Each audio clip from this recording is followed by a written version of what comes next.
നിങ്ങളുടെ വോട്ട്. ഈ കൊടി ഒരു തെരഞ്ഞെടുപ്പ് സാമഗ്രിയാണ്.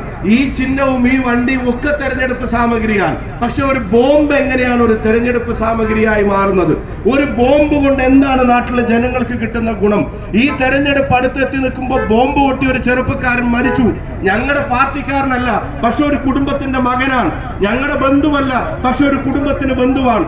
ആ കുടുംബത്തിന്റെ പ്രതീക്ഷകൾ ഒരുപക്ഷെ ഈ പറയുന്ന ചെറുപ്പക്കാരിലായിരിക്കാം. അതുകൊണ്ട് ഏത് രാഷ്ട്രീയ പ്രസ്ഥാനത്തിൽപ്പെട്ടവരാണെങ്കിലും ശരി, ഈ പറയുന്ന അക്രമ രാഷ്ട്രീയത്തിന്റെ പേരിൽ ജീവൻ പൊലിയുന്ന ഒരു സാഹചര്യം ഇനി ഇവിടെ വേണ്ട എന്നൊരു ജനത തീരുമാനിച്ചാൽ അതിന് നിലക്ക് നിർത്താൻ നമുക്ക് പറ്റും. നമ്മളൊരാൾ മരിക്കുമ്പോൾ വേറൊരാളെ കൊന്നിട്ട് ആ കടം തീർക്കാൻ പോകുന്നില്ല. പക്ഷെ അങ്ങനെ ആളുകൾ മരണപ്പെടുമ്പോ അതിന് ജനം എതിരാവുന്നു, അതിനൊരു നാടെതിരാവുന്നു.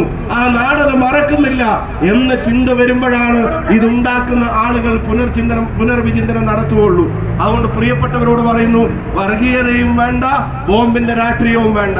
നിങ്ങളൊരു അവസരം തരികയാണെങ്കിൽ, നിങ്ങളൊരു വോട്ട് തരികയാണെങ്കിൽ, ഈ പാർലമെന്റിനകത്തും പുറത്തും ഞാൻ ഒരു കാര്യം തീർത്തു പറയുന്നു, ഈ നാടിന്റെ പുരോഗതിക്കും ഐക്യത്തിനും വേണ്ടി ജാതി മത ചിന്തകളില്ലാതെ, വിദ്വേഷത്തിന്റെയും വെറുപ്പിന്റെയും സന്ദേശങ്ങളില്ലാതെ ഈ നാടിന് വേണ്ടി ശബ്ദിക്കുന്നവരിൽ ഒന്ന് എന്റേതായിരിക്കുമെന്നുള്ള ഉറപ്പ് ഈ മണ്ണിന് നൽകാൻ ഞാൻ ആഗ്രഹിക്കുന്നു. നമ്മുടെ